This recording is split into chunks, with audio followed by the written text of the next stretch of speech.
Salut tout le monde, c'est Guillaume, on se retrouve aujourd'hui pour une nouvelle vidéo dans l'univers geek. Aujourd'hui on va réagir donc à la saison 2, au trailer de la saison 2 de Loki qui est sorti maintenant il y a quelques heures sur YouTube et sur les réseaux sociaux publiés par Marvel. C'est une saison que j'attends énormément, j'étais extrêmement déçu de la plupart des séries Marvel, à part WandaVision et Loki. Après...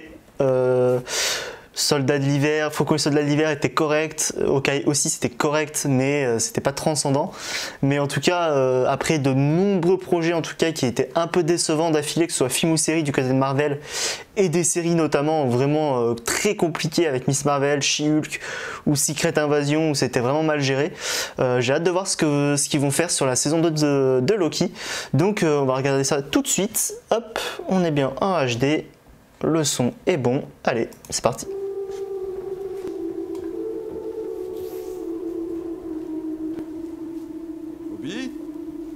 Vous êtes là?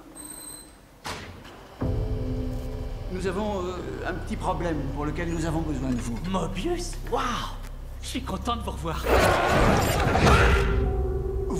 Voilà ce qui se passe constamment. Waouh! Errance temporelle. Quoi, vous connaissiez ça? Oui. Vous avez déjà vu ça? Oui. Vous pouvez arranger ça? Non. L'errance temporelle n'existe pas dans le TVA. Je sais, et pourtant c'est bien ce qu'on vient de voir. Oui. On m'a baladé dans le flux temporel. Promené entre le passé et le présent. Qui est là? Et si ce que j'ai vu est vrai,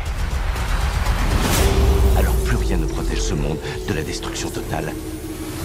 Il n'y a qu'un moyen de le savoir. Et on se la joue à l'ancienne, comme dans le temps.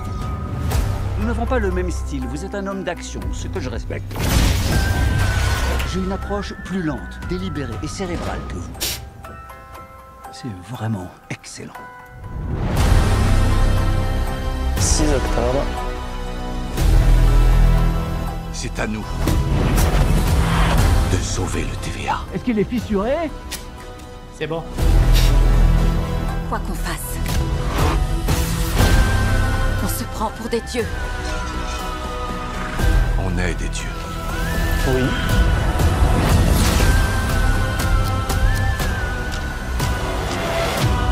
Mais comment choisit-on qui vit et qui meurt? Faites le choix le plus douloureux. C'est cet homme. Vous feriez mieux de fuir. La guerre est en chemin. Vous y arriverez, vous êtes le dieu de la malice.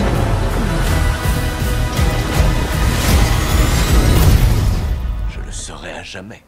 On ne se refait pas. Bien aimé la petite transition là. Je crois que vous en faites un peu trop.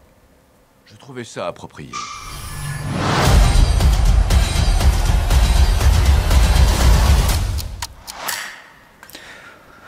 En streaming donc le 6 octobre, je trouve qu'on n'apprend pas tant de choses que ça en réalité.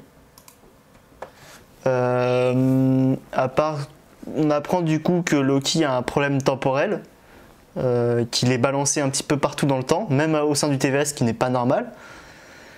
On apprend quoi? Que le temps est menacé parce que plus personne n'est là pour le protéger. Je vais pas vous mentir que ça me donne envie. En fait, visuellement c'est super joli. C'est très très propre. La relation encore entre les deux personnages, ça a l'air vraiment sympa. C'était vraiment des gros points forts de la saison 1. À voir comment ça va être amené parce que du coup fin de saison 1 normalement il ne se souvient pas de Loki. Donc à voir comment ça va être amené au début de la saison. Mais en tout cas ça a l'air d'avoir pas mal d'action. Il y a l'air d'avoir beaucoup d'action. Peut-être même plus que dans la première saison, j'ai l'impression. Un peu plus d'action que dans la première saison, ça a l'air de bouger un peu plus. On visite vraiment plein d'époques différentes. Ça c'est cool, ça, c'est quelque chose que je kiffe vraiment. Donc on a Kang du coup. Ça on le savait qu'il allait y avoir Kang qui allait apparaître dans la série. À voir quel rôle il va y avoir, quel rôle en tant qu'apparition.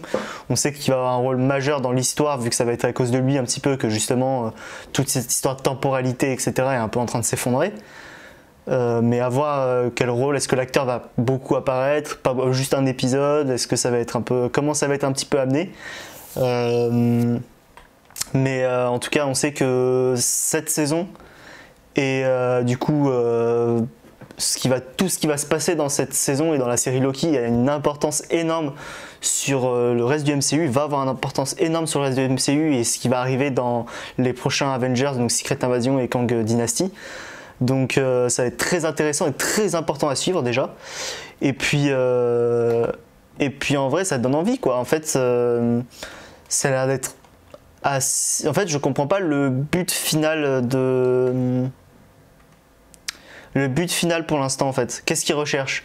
On sait que du coup il est ballotté un peu partout dans le temps. On sait que Kang a pris un peu le contrôle du TVA, etc. Enfin blabla. On sait que Kang du coup laisse un peu le temps en ruine, si je puis dire. Que du coup le temps est en train de s'effondrer. Mais je comprends pas ce qu'ils sont en train de chercher justement. Je comprends pas trop ce qu'ils vont chercher. Moi il y a quelque chose que j'avais pas compris dans le trailer. Est-ce qu'ils vont essayer justement de suivre quelque chose? Est-ce qu'il y a une trace dans le temps qui mène à peut-être la raison qui fait que le temps est en train de s'écouler et du coup ils essaient de le suivre et ils tombent du coup jusqu'à cette période-là où ils rencontrent cet homme-là qui est du coup Kang. À voir. Là-dessus, j'avoue que je suis un peu perdu sur ce qu'ils cherchent. C'est peut-être moi qui ai tout simplement pas compris, hein. C'est possible, je suis un peu con. mais en tout cas, non, le trailer a l'air vraiment sympa, ça a l'air de bouger. On sait que ça va être très important, visuellement c'est bien. Les acteurs, le jeu d'acteur a l'air très bon encore une fois. De toute manière, tous les acteurs qui sont sur cette série, en tout cas les gros acteurs, sont de très très bons acteurs. Donc là-dessus, pas de souci. Et puis voilà, donc c'est une série qui a eu une très bonne première saison, qui tout le monde espère que ça va être la série qui va relancer un petit peu Marvel, et moi aussi. Donc en tout cas à voir, pas grand chose de plus à dire là-dessus. J'avoue que pour moi en tout cas ce trailer m'en a pas appris grand chose, ça nous a montré, ça m'a conforté sur le fait que ça peut être bien, que ça va être bien, en tout cas je l'espère. Et ça m'a conforté aussi sur un peu plusieurs choses qui va se passer. Mais ça m'a pas appris non plus énormément de choses, donc à voir. Il y aura sûrement un autre trailer avant la sortie, hein, ça sort que début octobre, donc à voir d'ici là. Mais en tout cas, moi j'espère que cette vidéo vous aura plu. Si c'est le cas, vous pouvez vous abonner, mettre un pouce bleu, vous pouvez me dire en commentaire vous s'il y a des choses que j'ai pas compris justement dans la bande annonce et qui ont été dites ou que vous avez compris. Et nous on se retrouve donc courant de la semaine encore pour d'autres vidéos, et sinon on se retrouve comme d'habitude dimanche à 16 h.